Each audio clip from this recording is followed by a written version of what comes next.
Selamat malam teman-teman. Perkenalkan, nama saya Heber Ferdinand Ampun dari jurusan Pendidikan Matematika Fakultas Keguruan dan Ilmu Pendidikan di Universitas Siliwangi. Nah, pada video kali ini saya akan menjelaskan bagaimana itu koordinat kartesius, apa itu, dan bagaimana secara ringkasnya koordinat kartesius itu. Semoga pada video kali ini dapat membantu teman-teman untuk memahami lebih dalam lagi terkait dengan koordinat kartesius. Video kali ini juga bertujuan untuk membantu saya untuk menyelesaikan ujian akhir semester saya dari mata kuliah Multimedia Pembelajaran Matematika. Nah, pada video kali ini saya juga dibantu dengan beberapa prinsip yang saya pelajari di Multimedia Pembelajaran Matematika. Untuk lebih jelasnya, mari kita simak video berikut ini. Nah, seperti yang saya sampaikan tadi, pada video kali ini kita akan belajar tentang apa itu koordinat kartesius. Nah, dari definisinya dapat kita pahami bahwa koordinat kartesius adalah sistem koordinat yang memuat angka-angka tertentu di setiap bidangnya yang dituliskan dalam bentuk X, Y. Nah, koordinat ini ditemukan oleh seorang ahli matematika asal Prancis, yaitu René Descartes. Ciri utama koordinat kartesius adalah adanya dua garis tegak lurus.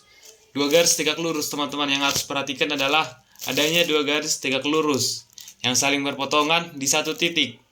Nah, kedua garis tersebut dinamakan sebagai sumbu koordinat. Kita misalkan saja dua garis tegak lurus tersebut seperti gambar simbol yang ada di sini. Yang garis horizontal itu disebut sumbu X dan yang vertikal itu disebut sumbu Y. Nah, selanjutnya, apa sih manfaat dari koordinat kartesius itu? Jika teman-teman pasti bertanya gitu. Apa sih manfaatnya gitu? Nah, koordinat kartesius itu menunjukkan letak atau posisi dari suatu titik. Misalnya, titik X itu terletak di 2,3. Nah, nilai 2 adalah nilai X dan 3 adalah nilai Y. Maka kita dapat ketahui dan dapat kita tunjukkan titik dari 2,3 tersebut gitu. Nah, yang kedua itu memudahkan untuk mencari letak tempat pada peta. Tentu saja pada peta untuk memudahkan orang menemukan suatu tempat di peta, tentunya kita harus membutuhkan titik koordinat gitu. Nah, titik koordinat ini yang akan membantu kita untuk menemukan tempat tersebut. Selanjutnya itu sebagai alat pendeteksi dalam radar pesawat terbang. Nah, titik koordinat kartesius juga ternyata dipakai sebagai radar gitu, teman-teman ya. Radar pesawat terbang. Yang keempat itu adalah memudahkan untuk membuat denah. Nah, seperti manfaat yang kedua tadi, teman-teman, memudahkan mencari letak tempat. Tentunya sebelum menggambarkan letak tempat tersebut ke dalam suatu peta atau denah, tentunya kita harus mengetahui dulu, kita menentukan gitu, teman-teman. Kita meletakkan tempat tersebut di titik berapa gitu, supaya memudahkan orang dalam membaca peta yang kita buat tentunya, teman-teman. Nah, langsung kita ke contoh supaya teman-teman langsung mengetahui gitu bagaimana itu koordinat kartesius. Dapat teman-teman perhatikan di tampilan yang saya berikan ini adalah ada sebuah koordinat kartesius seperti yang definisi tadi gitu, teman-teman. Koordinat kartesius adalah dua garis tegak lurus. Nah, dua garis tegak lurus yang saling berpotongan. Perpotongan dua garis tegak lurus ini dimulai dari angka 0. Kemudian 1, 2, 3, 4, 5 dan seterusnya.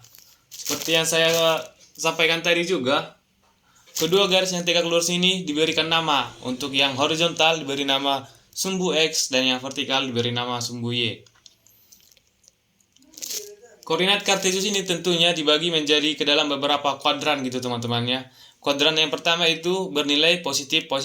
Maksudnya adalah nilai X itu pasti positif dan nilai Y itu pasti negatif gitu, teman-teman, untuk kuadran pertama. Dan untuk kuadran kedua itu bernilai negatif positif. Maksudnya nilai X maksudnya dimisalkan itu negatif dan nilai Y itu bernilai positif gitu, teman-teman. Dan kuadran ketiga itu adalah negatif. Maksudnya adalah nilai X itu bernilai negatif dan nilai Y juga pastinya bernilai negatif jika berada di kuadran yang ketiga.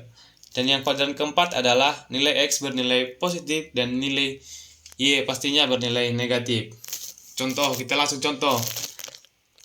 Misalnya titik X seperti yang ada di slide itu berada, kita sebut saja titik O. Titik O itu berada di 2,2. Nah, seperti yang terdapat di slide yang saya tampilkan, ada tips nih teman-teman. Penulisan koordinat Kartesius itu diawali dengan X, kemudian dilanjutkan dengan Y. Misalnya 7,8, berarti X-nya sama dengan 7 dan Y sama dengan 8. Nah, tadi kan contohnya kita sebutkan itu 2,2 gitu teman-teman. Nah, 2,2 berarti itu bernilai positif-positif. Berarti secara otomatis jika nilainya adalah positif-positif, maka terletak di kuadran.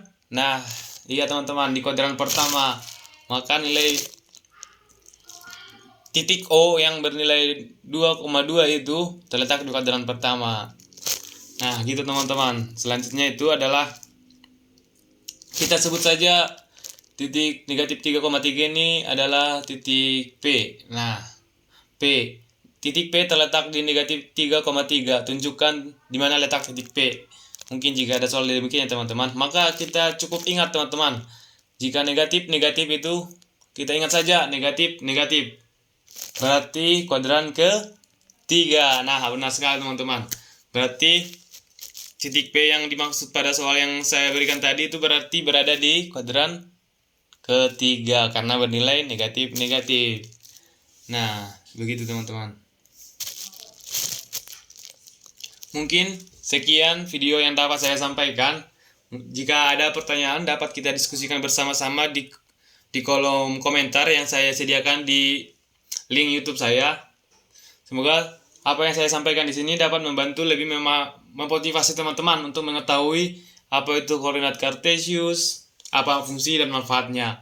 Saya harap teman-teman masih merasa kurang cukup terkait materi yang saya sampaikan, sehingga teman-teman terpaksa gitu. Walaupun terpaksa, karena saya percaya dengan keterpaksaan akan melanjutkan dengan keterbiasaan gitu teman-teman. Nah, teman-teman dapat juga berlatih dengan game. Saya juga menyediakan sebuah game sederhana tentunya untuk membantu teman-teman lebih mengetahui bagaimana cara menentukan letak suatu titik gitu teman-teman. Untuk gamenya sendiri dapat teman-teman akses di link game yang saya sediakan di deskripsi video ini. Semoga dengan game tersebut dapat membantu teman-teman lebih memahami bagaimana cara menentukan gitu teman-teman ya. Bagaimana cara menentukan letak suatu titik di bidang Kartesius gitu teman-teman. Sekian video yang dapat saya sampaikan. Kurang lebihnya saya mohon maaf yang sebesar-besarnya. Terima kasih dan sampai jumpa di video-video berikutnya. See you.